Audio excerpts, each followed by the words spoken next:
Recording. Assalamualaikum warahmatullahi taala wabarakatuh. Alhamdulillah wassalatu wassalamu ala Rasulillah. Alhamdulillah. Terima kasih kepada teman-teman yang tetap terus bersama Cik Kim Training Consultancy dalam mengupaya kesejahteraan mental dan emosi anda. Apa khabar kalian semua? Pastinya kalian berada dalam keadaan sihat walafiat. Ada orang bertanya pada Cik Kim, orang yang ada isu sakit mental ini dikategorikan hilang akal ke Cik Kim?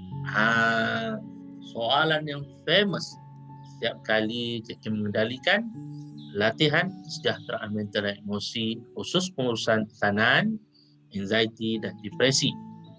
Maka dalam topik santai-santai pada hari yang berbahagia ini, Cik Kim nak tanya pada kalian, apa khabar mentalmu? So, pertanyaan individu ni kata pada Cik Kim, kalau kita tengok paparan ni, dia kata, Cik Kim, orang yang ada isu sakit mental ni dikategorikan hilang akal ke Cik Kim? Kena faham dulu, saudara-saudara yang mati Allah sekalian, perlu difahami berkaitan dengan sakit mental dan hilang akal. Apakah sama atau bagaimana? Sekiranya dilihat di paparan skrin ini, kita lihat, dulu dengar dan rasai dulu. Apakah sakit mental dan hilang akal itu sama atau bagaimana? Sakit mental adalah gangguan pemikiran dan tingkah laku yang jejaskan aktiviti harian. Maknanya gangguan pemikiran serta tingkah laku yang boleh jejaskan aktiviti harian kita. Berpunca dari apa? Berpunca dari tekanan diri yang berpanjangan. Katakanlah anda berada dalam keadaan tekanan mental dan emosi yang berpanjangan dalam hidup anda. Dan ianya mengganggu fikiran dan tingkah laku apa yang anda buat pada harian anda. Dan apabila anda buat satu perkara itu dalam keadaan tekanan mental dengan emosi yang berpanjangan pada diri anda tak selesai, dia akan mengganggu apa? Mengganggu tugasan harian anda. Contohlah, paling simple. Tugasan harian anda adalah bawa anak pergi sekolah. Tak kala memandu itu, anda punya fikiran dengan anda punya emosi tak connect. Ada isu tekanan mental dengan emosi dekat pejabat dan sebagainya, atau dalam keluarga yang terhimpit dalam emosi diri dan mental. Bila bawa kereta, kadang-kadang otak tak boleh fokus. Padahal aktiviti harian itu, hantar pergi anak pergi sekolah, kita tahu dah jalan nak pergi ke mana. Tapi kerana ada gangguan mental dan emosi kita, maka terganggulah aktiviti harian kita mengantar anak kita. Terbabaslah pergi ke tempat lain. Alamak, Alung, silap jalan dah abah hantar. Dah tempat sepusing balik.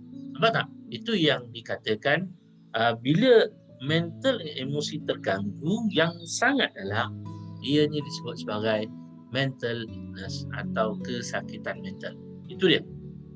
Manakala hilang akal, kalau kita tengok sini, bila disebut hilang akal pula, tidak boleh berfikir lagi, tidak tahu apa yang harus dibuat, agak gila. Maknanya sakit mental dengan hilang akal dua benda yang berbeza. Hilang akal langsung tak boleh fikir. Cik Kim ada klien yang dia blur, langsung tak boleh fikir, dah tak boleh buat apa-apa. Dan kalau sekiranya kita minta dia mengingat sesuatu perkara yang pernah berlaku pada diri dia pun, dia tidak berupaya. Ini bermakna saat ketika itu hilanglah akal kewarasannya sehingga dia tidak berupaya untuk membangkitkan rasa dalaman diri dia. Jadi kat sini ada dua. Pertama, sakit mental dengan hilang akal, dua benda yang berbeza. Itu kena tahu dulu konsepnya. Baik. Okey, terima kasih kepada yang bertanya. Cik Kim, orang yang ada isu sakit mental ni dikategorikan hilang akal ke atau bagaimana? Kena faham dulu. Sakit mental dengan hilang akal, dua yang berbeza yang berbeza. Baik. Kita tengok papasan selanjutnya. So, dalam apa khabar mentalmu ini, kita tengok, kita dengar, dan kita fahami faktor sakit mental dan faktor hilang akal. Kita tengok dulu di paparan skrin ini, tinjauan kebangsaan kesihatan dan morbidity. 2015 menunjukkan bahawa lebih kurang 30% daripada rakyat Malaysia mengalami penyakit berkaitan emosi.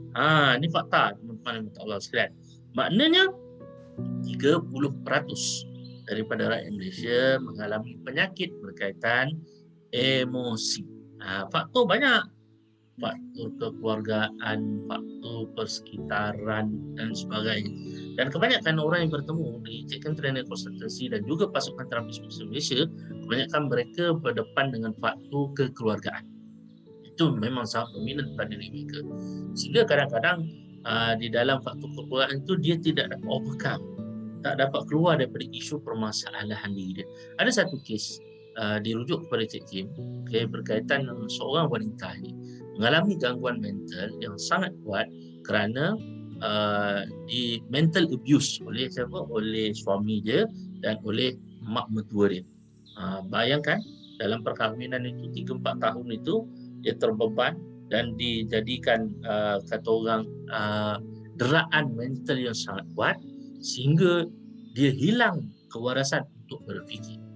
Nampak tadi sakit mental. Orang yang mengalami gangguan mental yang berpanjangan tak dirawat, dia akan berupaya pergi ke mana? Kepada hilangnya kewarasan akal. Ini dia. Baik.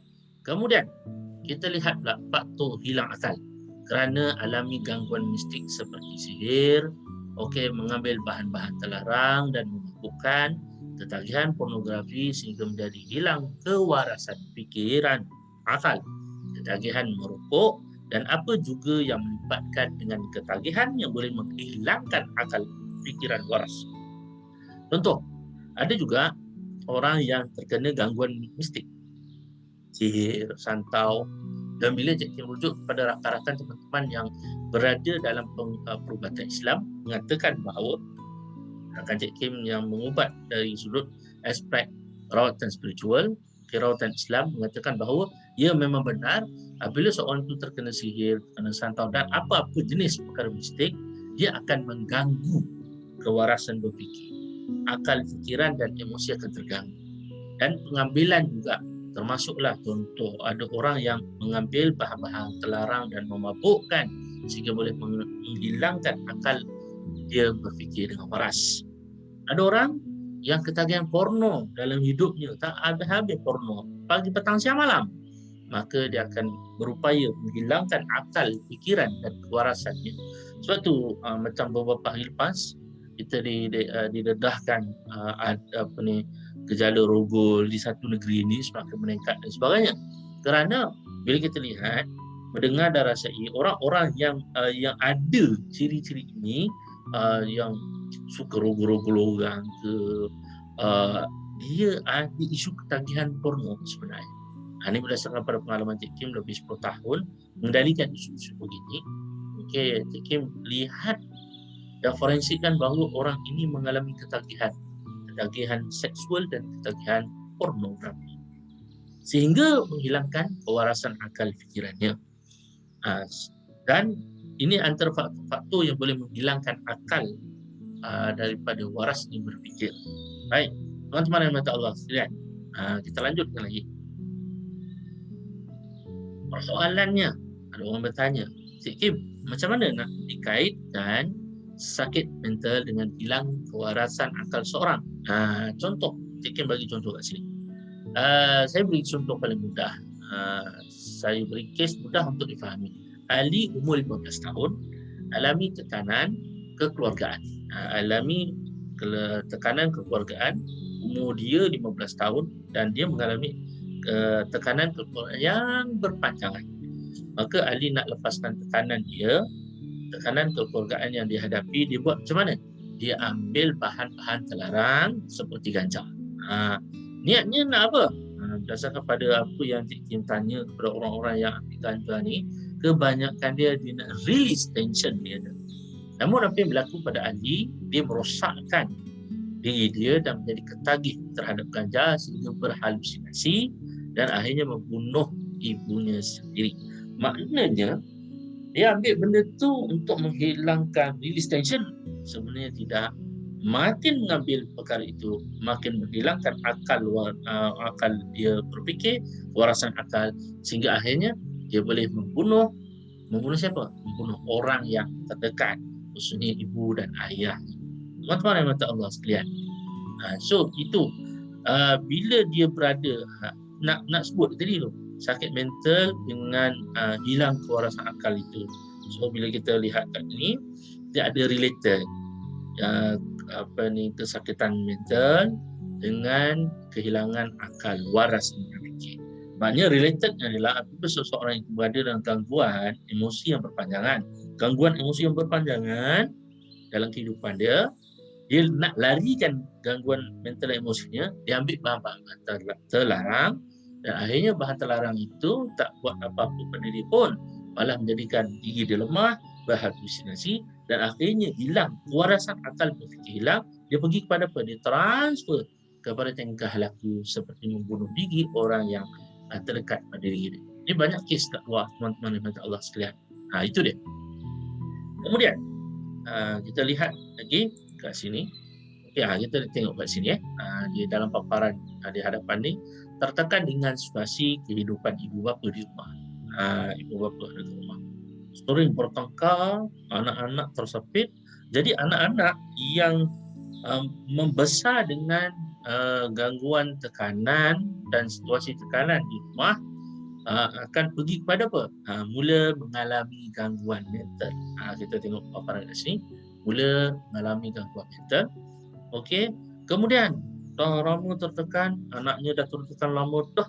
Akhirnya dia kata, aku nak keluar daripada ni. Maka lalok, hilangkan stres. Ambillah bahan-bahan terlarang, tagih ganja, hisap rokok dan sebagainya, sampai ketagih dan sebagainya, sehingga kehilangan akal waras berfikir hilang. Akhirnya apa? Bertukar menjadi dua beradik didakwa bunuh ibu. Bunuh ibu kerana dendam, tertekan dengan situasi kehidupan, situasi di rumah, situasi kekeluargaan yang tiada kesudahan. Inilah yang disebut sebagai, maknanya ada kaitan antara sakit mental dengan hilangnya kewarasan akal berfikir. Jelas ya? Baik, bagus. Individu yang bertanya ini, insya-Allah mudah-mudahan ada kejelasannya. Baik, seterusnya. Lihat pula dekat sini. Okey, apa khabar mentalmu ini?